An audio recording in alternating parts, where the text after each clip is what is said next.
तो मित्रों, आज हम आ चुके हैं पॉलिटी 5 पर। ठीक है। आपके चार डीक्यूएस हमने ऑलरेडी सॉल्व कर चुके हैं। This is the fifth one. तो चलिए शुरू करते हैं। सबसे पहला question, consider the following statements regarding the first pass the post system of elections in India.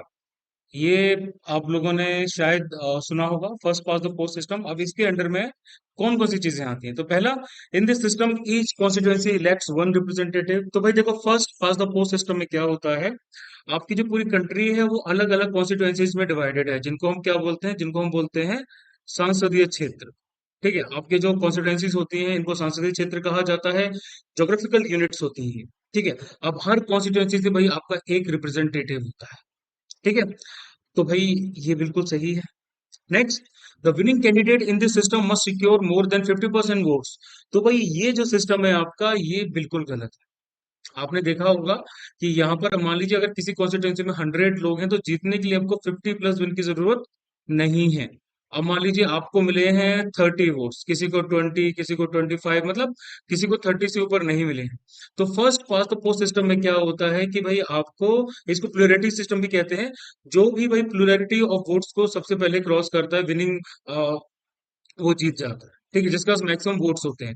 अब जरूरी नहीं 50% या 50% से ज्यादा होनी चाहिए, उसके लिए 50% से कम वोट्स होते हैं तो भी चल जाता है। लेकिन जितने भी कैंडिडेट्स कंटेस्ट कर रहे हैं इलेक्शन, उन सब में भाई आपके जो वोट्स हैं वो भाई आपके ज्यादा होने चाहिए। ठीक है। तो भाई ये आपका होगा गलत। इसका होगा वन ओनली।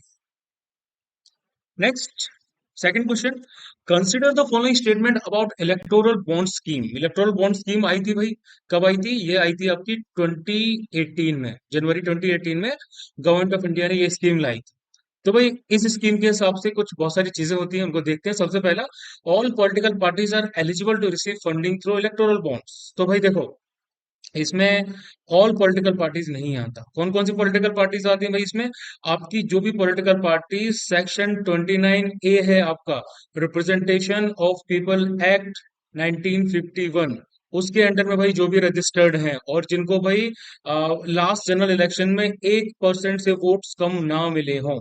ठीक है। Legislative assembly of the state भी हो सकता है, और जो आपका लोकसभा का इलेक्शन है वो भी हो सकते हैं। तो भाई उनको इलेक्टोरल बॉन्ड्स जो हैं वो रिसीव कर सकते हैं। तो भाई पहला स्टेटमेंट गलत हो गया आपका। सेकंड आता है, electoral bonds can not B purchase by an individual person. तो भाई ये जो प्रोविजन है स्कीम के, इसमें इलेक्टोरल बॉन्ड्स जो है वो कोई इंडिविजुअल पर्सन जो है वो परचेज कर सकता है जो इंडिया का सिटीजन हो। ठीक है। या फिर क्या बोलते हैं, कोई भी इनकॉर्पोरेशन हो, इस्टेब्लिशमेंट हो। ठीक है। तो आपका इंडिविजुअल जो है वो इलेक्टोरल बॉन्ड सिंगली या जॉइंटली किसी और इंडिविजुअल्स के साथ में परचेज कर सकते हैं। तो भाई ये भी आपका गलत हो गया। तो मतलब neither one not. Next question आता है, consider the following statements, council of minister is an executive branch of the parliament and it collectively governs on behalf of the parliament. तो भाई आपको एग्जीक्यूटिव और उसके साथ साथ लेजिस्लेचर वाला सिनेरियो पता होगा। तो कलेक्टिव रिस्पॉन्सिबिलिटी होती है भाई एग्जीक्यूटिव के पास में। एग्जीक्यूटिव माने कि काउंसिल ऑफ मिनिस्टर्स। ठीक है। तो काउंसिल ऑफ मिनिस्टर्स जो होते हैं एग्जीक्यूटिव ब्रांच होती है पार्लियामेंट की, और कलेक्टिवली गवर्न करती है ऑन बिहाफ ऑफ पार्लियामेंट। बिल्कुल सही है ना? ये कलेक्टिवली गवर्नमेंट के बिहाफ पर पार्लियामेंट में, सॉरी, कलेक्टिवली गवर्न करते हैं पार्लियामेंट के बिहाफ पे। ठीक है। दूसरी चीज, it is binding on all minister to pursue और agree to a policy for which there is collective responsibility. अब भाई ये भी आपका सही है। ये जो प्रिंसिपल होता है इसमें ये बताया जाता है कि अगर कोई मिनिस्टर जो है भाई आपका, वो कैबिनेट के फैसलों के साथ में सहमत नहीं है, तो फिर भाई क्या कर सकते हो आप? या तो डिसीजन को एक्सेप्ट करिए, और यू कैन रिजाइन। ठीक है। आप अगर कैबिनेट में हैं तो फिर वो जो कैबिनेट जिसको पीएम हेड करते हैं उसके सारे डिसीजंस क्या है, सारे मिनिस्टर्स पर लागू होते हैं। सारी जो भी पॉलिसीज वगैरह डिसाइड की गई हैं सब पर लागू होती है। तो भाई ये सारे मिनिस्टर्स पर बाइंडिंग होता है, कलेक्टिव रिस्पॉन्सिबिलिटी होती है इनकी। ये आपका करेक्ट है। ओ, ये गलत क्यों कर दिया? ये भी सही है। तो both one and two. Question number 4, with reference to the inter state council which of the following statement is और आर करेक्ट। तो भाई आप लोगों को पता है कि सरकारिया जो कमीशन था, नहीं नहीं चलो, हाँ ठीक है, it was establish on the recommendation of the Punchhi commission. तो भाई ये हमें पता है कि भाई ये गलत है। क्यों गलत है? क्योंकि ये ये स्टेब्लिश हुई थी किसके रिकमेंडेशन पे? सरकारिया कमीशन। सरकारीय कमीशन किसने क्या बोलते स्टेब्लिश किया था? वो किया था भाई आपकी जनता दल गवर्नमेंट ने। Janata Dal government headed by VP Singh, उन्होंने सरकारीय कमीशन जो है स्टेब्लिश किया था। इसके साथ साथ सेकंड आता है, its secretariat also functions as a secretariat of zonal council. तो भाई देखो, स्टैंडिंग कमेटी होती है काउंसिल की, और आपका इंटर स्टेट काउंसिल जो है वो 2016 में उसको रिकॉन्स्टिट्यूट किया गया था। और जो स्टैंडिंग कमेटी होती है काउंसिल में, अब उसके कुछ मेंबर्स होते हैं। कौन कौन मेंबर्स होते हैं उसके? Union minister as the chairman होती है, यूनियन होम मिनिस्टर वो उसके चेयरमैन होते हैं, और बाकी कैबिनेट मिनिस्टर्स होते हैं, 7 चीफ मिनिस्टर्स होते हैं, वगैरह वगैरह। लेकिन मेन मुद्दे की बात आती है आपकी भाई कि its secretariat also functions as the secretariat of the zonal council. तो भाई बिल्कुल सही है ये। इसका जो सेक्रेटेरिएट होता है वो भाई आपके जोनल काउंसिल के सेक्रेटेरिएट के तौर पे भी क्या बोलते हैं चलाया जाता है, फंक्शन करता है। तो भाई this will be true, that is true only. Question number 5, with reference to money bill consider the following statement. Money bill तो भैया आप लोगों को याद होगा अच्छे से। तो भाई with reference to money bill consider the following statements, all money bills are financial bills but not all financial bills are money bills. देखो आप लोगों को पता है कि फाइनेंशियल बिल्स जो होते हैं वो 3 टाइप के होते हैं। पहले होते हैं मनी बिल्स, ठीक है, ये आते हैं आर्टिकल 1110 में। फिर आते हैं आपके फाइनेंशियल बिल्स फर्स्ट, ये आते हैं आर्टिकल 117 में। और फिर फाइनेंशियल बिल्स आते हैं आपके टू, जो आपके आर्टिकल 117 में ही आते हैं, लेकिन थर्ड थर्ड क्लॉज में। और ये वाले आते हैं फर्स्ट क्लॉज, ठीक है। तो क्लासिफिकेशन से भाई हमें सीधा सा पता चलता है कि मनी बिल्स जो है भाई आपके वो फाइनेंशियल बिल्स के ही टाइप हैं। सारे मनी बिल्स आपके फाइनेंशियल बिल्स होते हैं, लेकिन सारे फाइनेंशियल बिल्स आपके मनी बिल्स नहीं होते। तो भाई पहला वाला सही है। दूसरा आता है कि joint sitting for passing money bill is presided by the speaker. कि भाई जॉइंट सिटिंग मनी बिल के केसेस में जो है वो उसके प्रेसिडेंट जो रहते हैं दोनों हाउसेस के, वो स्पीकर रहते हैं। तो भाई एक बात आप कान खोल के सुन लो कि मनी बिल के केस में जॉइंट सिटिंग का कोई भी प्रोविजन नहीं है। So this will be false. तो जब जॉइंट सिटिंग का प्रोविजन ही नहीं है तो फिर भाई मीटिंग स्पीकर कैसे प्रिसाइड करें? तो इसका होगा one only. Next, with reference to the constitution of India consider the following pairs. Subject दी गई हैं, उनकी लिस्ट दी गई है। तो सबसे पहले पूछा गया फॉरेस्ट। फॉरेस्ट भाई आपके जो है वो कौन सी कैटेगरी में आते हैं? फॉरेस्ट आपके यूनियन लिस्ट में आते हैं। तो भाई फॉरेस्ट जो है भाई आपके वो यूनियन लिस्ट में नहीं आते। फॉरेस्ट आपका आता है कंकरेंट लिस्ट में, तो ये फॉल्स होगा। सेकंड आता है एग्रीकल्चर इन स्टेट लिस्ट, बिल्कुल सही। And education in concurrent list, तो भाई ये भी आपका सही है। अब आप लोगों को एक और चीज देखनी कि 42nd अमेंडमेंट ऑफ 1976, उससे क्या किया गया था, 5 सब्जेक्ट्स आपके स्टेट लिस्ट पे किस में भेजे गए थे? कंकरेंट लिस्ट में भेजे गए थे। कौन कौन से? एजुकेशन हो गया आपका, फॉरेस्ट हो गया, वेट्स एंड मीजर्स हो गया, protection of wild animals and birds, और उसके साथ साथ एडमिनिस्ट्रेशन ऑफ जस्टिस। ये सारी की सारी चीजें जो है भाई आपकी वो आपकी डाल दी गई थी किसमें? कंकरेंट लिस्ट, ठीक है। तो इसका होगा सेकंड एंड थर्ड ओनली। आगे बढ़ते हैं क्वेश्चन नंबर 7 की तरफ। In case of vacancy in the office of speaker and deputy speaker in Lok Sabha, who may elect any member as acting speaker. कि भाई अगर स्पीकर का जो ऑफिस है वो खाली है लोकसभा में, डेप्यूटी स्पीकर का ऑफिस भी है वो खाली है, तो भाई कौन एक्टिंग स्पीकर को चूज कर सकता है, कौन अपॉइंट कर सकता है? ठीक है। तो भाई देखो, अगर ये वैकेंसी हो रखी है और हाउस ने अभी तक कोई नया स्पीकर जो है वो चूज नहीं किया है, इलेक्ट नहीं किया है, तो भाई प्रेसिडेंट जो है ना वो अपॉइंट करेंगे किसी भी मेंबर ऑफ पार्लियामेंट को as the acting speaker of that Lok Sabha, ठीक है। नेक्स्ट क्वेश्चन आता है question number 8, consider the following statement with reference to various state level electoral offices. State level electoral offices की बात की गई है, उसके बारे में कुछ क्वेश्चंस हैं आपके। जैसे सबसे पहला, chief electoral officer at the state level is appointed by the governor. तो भाई ये बिल्कुल गलत है। जो क्या बोलते हैं इलेक्शन कमीशन जो होता है उनको कौन असिस्ट करता है? उनको असिस्ट करते हैं चीफ इलेक्टोरल ऑफिसर, सीईओ, ठीक है। अब ये आपके किसके द्वारा अपॉइंट होते हैं? ये अपॉइंट होते हैं सीईसी, चीफ इलेक्शन कमिश्नर के द्वारा होते हैं, in consultation with state government. तो भाई पहला स्टेटमेंट गलत। दूसरा, returning officer at the district level is nominated by the DM और district magistrate of the district. तो भाई स्टेटमेंट टू भी आपका गलत। क्यों गलत? जो रिटर्निंग ऑफिसर होता है पार्लियामेंट्री या फिर असेंबली कॉन्स्टिट्यूएंसी का, वो पार्लियामेंट्री असेंबली जो इलेक्शंस हो रहे होते हैं, उनके लिए रिस्पॉन्सिबल होता है। तो इलेक्शन कमीशन ऑफ इंडिया जो आपका ईसी होता है, वो नॉमिनेट करते हैं या फिर क्या क्या बोलते हैं, डिजिग्नेट करते हैं किसी भी ऑफिसर को। वो ऑफिसर आपका सेंट्रल गवर्नमेंट का हो सकता है, वो आपका स्टेट गवर्नमेंट का हो सकता है। तो भाई उस बंदे को वो रिटर्निंग ऑफिसर के तौर पे नॉमिनेट करते हैं। ठीक है, तो ये तो आपका गलत हो ही गया, तो भाई दोनों ही आपके जो है गलत। Question number 9, with reference to municipal corporation consider the following statement. तो भाई म्युनिसिपल कॉर्पोरेशन आपको पता है लोकल सेल्फ गवर्नमेंट के अंडर में आता है। They are established in the states by an act of the concerned state legislature. तो भाई ये आपका ऑप्शन बिल्कुल सही है। ये आपके स्टेब्लिश किए गए हैं स्टेट्स में by the acts of concerned state legislature और यूनियन टेरिटरीज में उनके एक्ट के द्वारा। किसके एक्ट के थ्रू? पार्लियामेंट ऑफ इंडिया के एक्ट के थ्रू। ठीक है, तो भाई स्टेटमेंट आपका फर्स्ट जो है वो सही है। म्युनिसिपल कॉर्पोरेशन में तीन अथॉरिटीज होती है, आपको पता है। काउंसिल होती है, स्टैंडिंग कमिटीज होती हैं और कमिश्नर होता है। फिर the mayor is the chief executive authority of the corporation. जो मेयर होता है भाई वही आपका सीईओ होता है। तो भाई देखो, काउंसिल के हेड कौन होते हैं? काउंसिल के हेड होते हैं मेयर। उनको असिस्ट करते हैं डिप्टी मेयर, और ये क्या करते हैं, इनको इलेक्ट किया जाता है।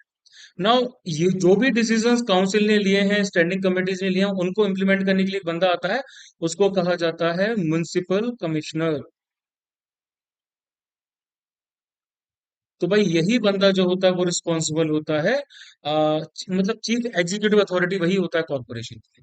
तो इसका आएगा वन ऑनली।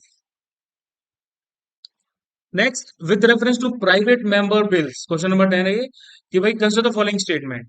सबसे पहला प्राइवेट मेंबर बिल जो होता है भाई, हर जो मेंबर आपका जो मिनिस्टर नहीं है, उसको हम किस नाम से जानते हैं? उसको हम प्राइवेट मेंबर कहते हैं। ठीक है, कोई भी मेंबर जो भाई आपका रूलिंग पार्टी से भी है लेकिन वो मिनिस्टर्स नहीं है, मिनिस्टर की कैटेगरी में नहीं आता, उसको भी हम प्राइवेट मेंबर कहेंगे। तो भाई पहला आता है, it is a bill introduce by any member of parliament who is not a minister. तो बिल्कुल सही। Second, it is drafted by the concern department in consultation with the law department. तो भाई ये स्टेटमेंट आपका गलत। जो ड्राफ्टिंग होती है किसी भी बिल की, वो उसी इंसान की जिम्मेदारी होती है जो भाई उसको इशू कर रहा है, जो उसको इंट्रोड्यूस कर रहा है। तो इसका भी होगा one only.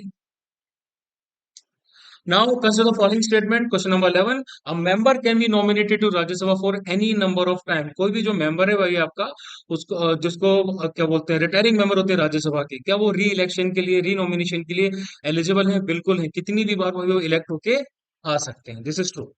Second, the normal term of Rajya Sabha is 6 years at a time. तो भाई ये बिल्कुल गलत है। पहली नजर में ये आपको सही लगेगा, लेकिन नॉर्मल टर्म राज्यसभा का 6 साल का नहीं होता। नॉर्मल टर्म राज्यसभा के मेंबर्स का 6 साल का होता है। और राज्यसभा डिसोल्यूट नहीं होती। राज्यसभा में क्या होता है कि भाई आपका परमानेंट बॉडी है, नॉट सब्जेक्ट टू डिसोल्यूशन। हर थर्ड ईयर की बिगिनिंग पे क्या होता है कि नए मेंबर्स आते हैं और वन थर्ड जो है वो आपके रिजाइन कर देते हैं। ठीक है, तो इसका आएगा one only. Coming to question number 12, with reference to Indian judiciary, consider the following statements.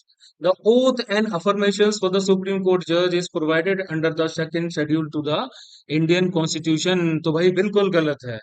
Oath affirmations वगैरह जो सब चीजें हैं भाई आपकी, वो थर्ड शेड्यूल में आती है। Simple. Any retired judge of the Supreme Court of India can be called back to sit and act as a Supreme Court judge by the Chief Justice of India with prior permission of the President of India। तो ये बिल्कुल सही है। Article 128 के हिसाब से chief justice of India किसी भी टाइम पे प्रेसिडेंट की प्रीवियस कांस्टेंट के बाद में किसी भी पर्सन को जिसने जज ऑफ सुप्रीम कोर्ट की पोस्ट को होल्ड किया हो, तो उसको बुला सकते हैं। चाहे हाँ, जज ऑफ हाई कोर्ट का भी इसने अगर पोस्ट होल्ड किया हो तो भाई उसको वो बुला सकते हैं सुप्रीम कोर्ट के जज पे एक्ट करने के लिए। इसको हम एक्टिंग क्या बोलते हैं, जज बोलते हैं। ठीक है, तो भाई ये आपका क्या होगा इसमें, बी ओनली। आगे बढ़ेंगे। Mister X Y Z wants to become a Supreme Court judge. What is the minimum age qualification so that he becomes a Supreme Court judge? तो भाई कॉन्स्टिट्यूशन ऑफ इंडिया ने सुप्रीम कोर्ट के बारे में बहुत सारी चीजें बोली हैं, जैसे कि भाई उनको इंडिया का सिटीजन होना चाहिए। ठीक है, जज होना चाहिए कहाँ का, हाई कोर्ट का, तकरीबन 5 साल के लिए। और एडवोकेट होना चाहिए कहाँ का, हाई कोर्ट का, तकरीबन 10 साल के लिए। और जुरिस्ट होना चाहिए प्रेसिडेंट की ओपिनियन में। ठीक है, ये सब चीजें हैं, लेकिन भाई कोई मिनिमम एज का जो प्रिस्क्रिप्शन है वो भाई आपका कॉन्स्टिट्यूशन में नहीं है। Question number 14, in which of the following cases the supreme court has original jurisdiction.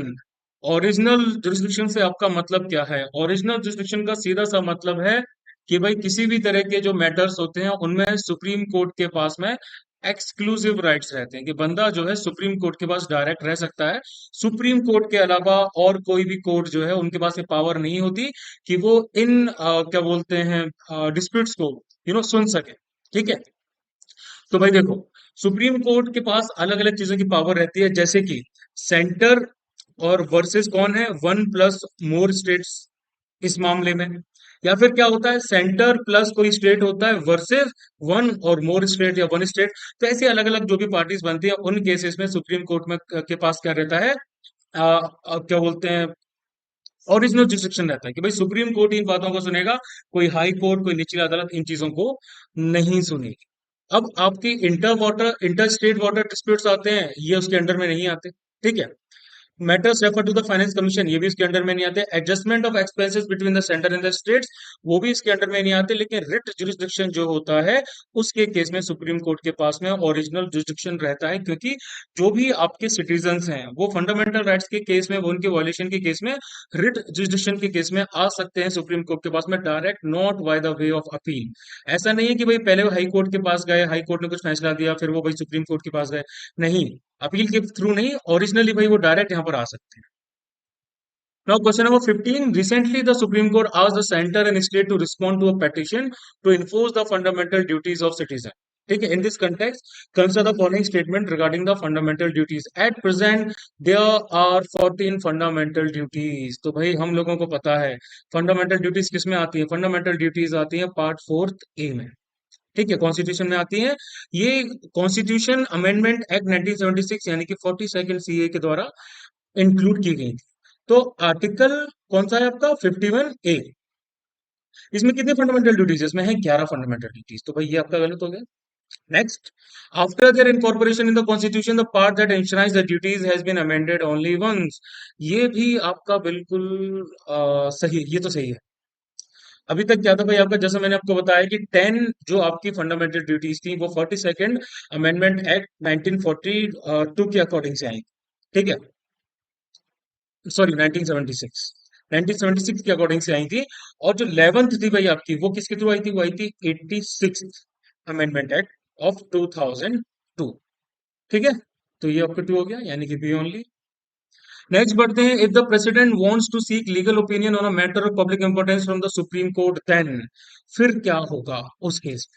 तो देखो, supreme can can assume to itself the power of legislation, मतलब सुप्रीम कोर्ट खुद से कानून बना सकती है? बिल्कुल नहीं बना सकती। President has to accept the advice given by the court, नहीं, प्रेसिडेंट के लिए वो एडवाइस मैंडेटोरी नहीं होती। और फिर सुप्रीम कोर्ट में refuse to tender its opinion, तो भाई बिल्कुल सही।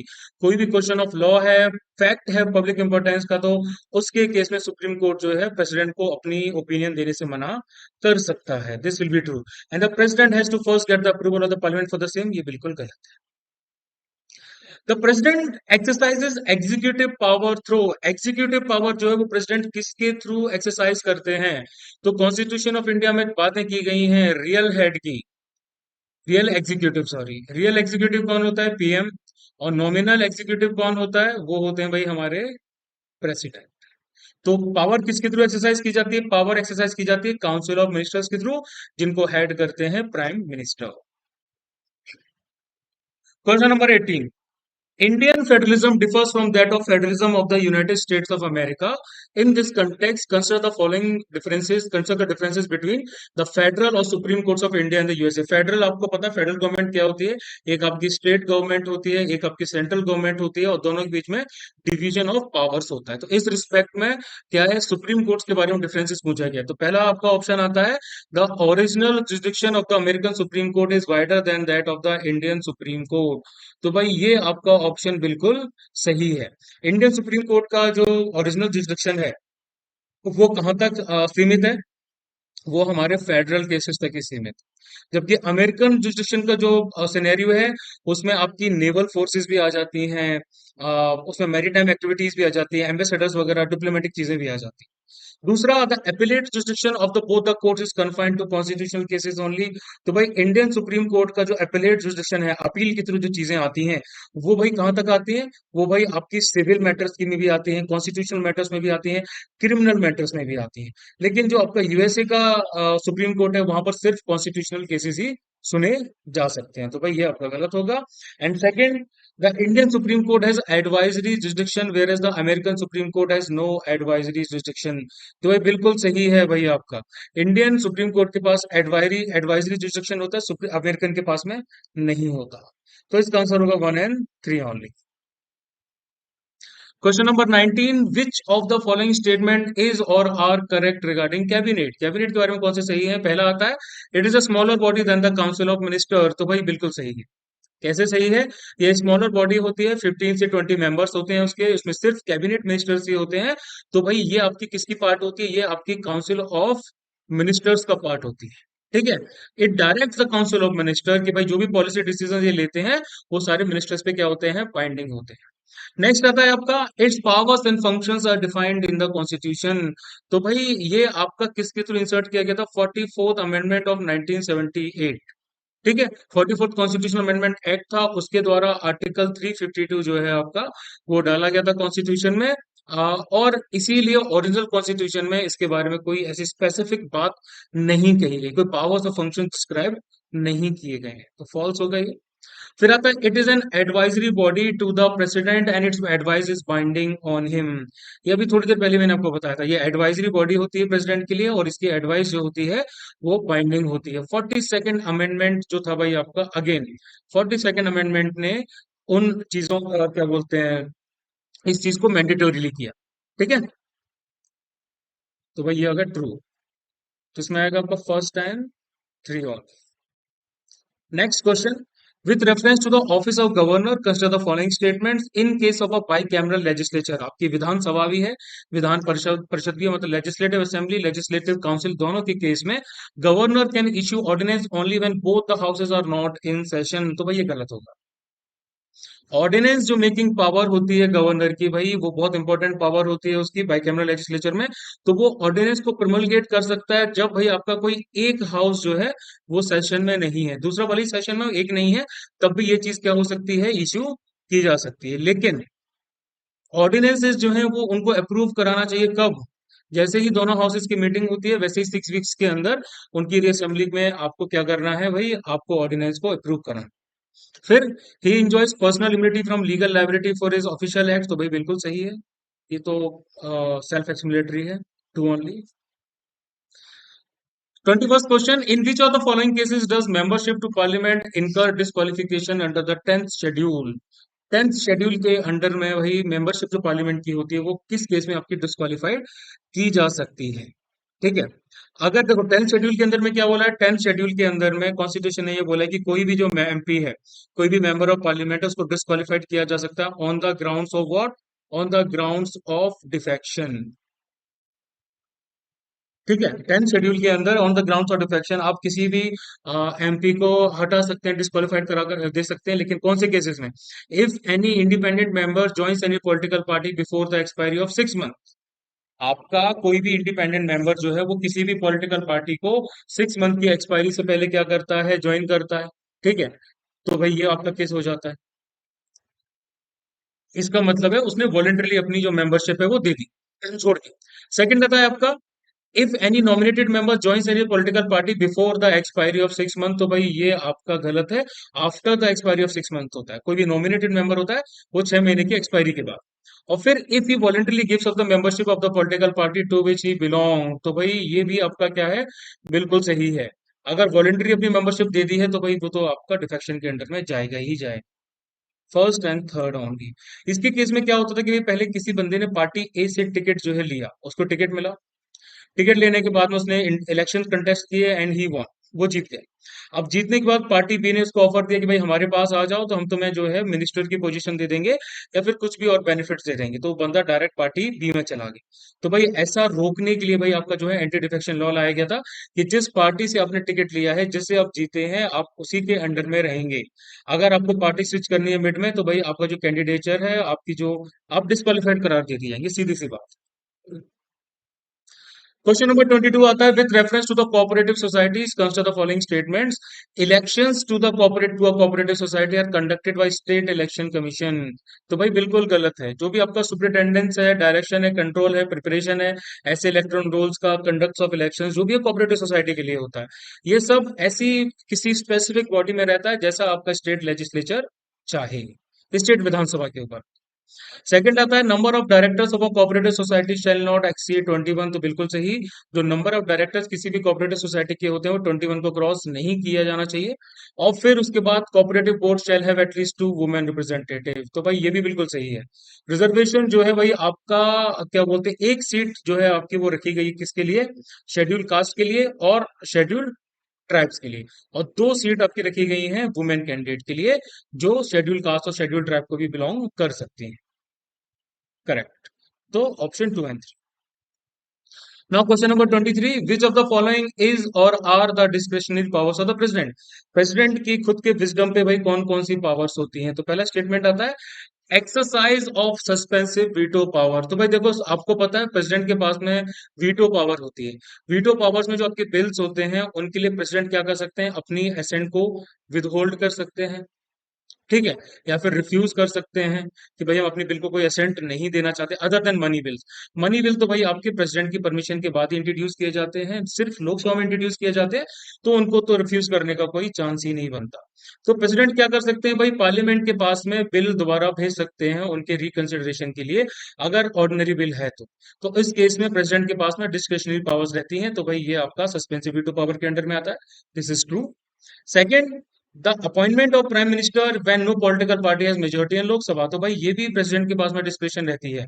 अगर किसी भी पार्टी के पास में मेजोरिटी नहीं है तो फिर भाई जो प्राइम मिनिस्टर सॉरी प्रेसिडेंट है वो किसी स्पेसिफिक बंदे को बुला सकते हैं जिसके पास उन्हें दिख रहा है कि मेजोरिटी। तो इसमें 2 सही है। और फिर appointment of governor in state. तो भाई देखो, गवर्नर को अपॉइंट कैसे किया जाता है? On the advice of central government. Central government जो है वही बंदों के नाम भेजते हैं प्रेसिडेंट के पास में कि भाई इनको गवर्नर बनाइए। तो ये डिस्क्रिशनरी पावर भाई प्रेसिडेंट की नहीं आती। False. 1 and 2 only. Second last question, that is question number 24. Consider the following statement regarding the territorial extent of state, central and state legislation in India. कि सेंट्रल गवर्नमेंट किस territory में अपने भाई कानून बना सकती है, स्टेट गवर्नमेंट किस टेरिटरी में अपने कानून बना सकती है। तो पहला स्टेटमेंट आता है, that territorial jurisdiction of the parliament is absolute in nature for whole और any part of the territory of India. जो टेरिटोरियल जुरिस्डिक्शन है पार्लियामेंट का, कि पार्लियामेंट पूरे इंडिया के लिए कहीं भी किसी पार्ट के लिए भी कानून अपने हिसाब से बना सकती है। तो ये स्टेटमेंट आपका गलत है। कॉन्स्टिट्यूशन ने बहुत सारे रिस्ट्रिक्शंस जो हैं वो दिए हैं, जैसे गवर्नर को एम्पावर कर रखा है कि भाई किसी भी स्पेसिफिक एक्ट ऑफ जो पार्लियामेंट होता है वो किसी शेड्यूल्ड एरिया में ना अप्लाई हो सके, या फिर अगर अप्लाई हो रहा है तो कुछ मॉडिफिकेशंस के साथ में, या फिर कुछ एक्सेप्शंस के साथ में हो रहा है। इसके साथ साथ प्रेसिडेंट भी क्या कर सकता है? प्रेसिडेंट भी किसी 4 आपकी यूनियन टेरिटरीज हैं, अंडमान और निकोबार हो गई, ठीक है, लक्षद्वीप हो गई, दादर एंड नगर हवेली हो गई, और दमन एंड दीव, इनके लिए कानून बनाने के लिए प्रेसिडेंट के पास में स्पेसिफिक पावर्स होती है। तो पार्लियामेंट के यहाँ नहीं चलती। पहली चीज तो ये हो गई। दूसरी, the laws elected by the state legislature can not be applicable outside the state. तो भाई ये भी आपका गलत है। फर्स्ट इंस्टेंस में आपको सही लगेगा, लेकिन किसी भी स्टेट विधानसभा ने जो लॉज बनाए हैं वो बाहर भी एप्लीकेबल हो सकते हैं, अगर स्टेट और जिस जगह पे कानून लागू हो रहे हैं वहां की अथॉरिटीज के बीच में एक अच्छी खासी अंडरस्टैंडिंग है। तो नेक्सस है, जिसे नेक्सस कहते हैं, अंडरस्टैंडिंग कहते हैं। अगर वो अंडरस्टैंडिंग है तो भाई स्टेट के कानून बाहर भी आपके कई जगह लागू हो सकते हैं। So neither one not. अब आते हैं सबसे last question of the day पे, question number 25। Supreme court is a court of record. Supreme court आपका कोर्ट ऑफ रिकॉर्ड कहलाता है। इसका मतलब सिंपल सा क्या है?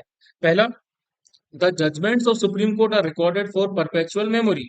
तो जो जजमेंट्स होते हैं, प्रोसीडिंग्स होती हैं, एक्ट्स होते हैं सुप्रीम कोर्ट के, उनको परपेचुअल मेमोरी और टेस्टिमनी के लिए क्या किया जाता है? रिकॉर्ड किया जाता है। परपेचुअल मतलब हमेशा के लिए। ये जो रिकॉर्ड्स आपके होते हैं इनकी वैल्यू क्या होती है? इनकी वैल्यू होती है एविडेंशियरी, ठीक है।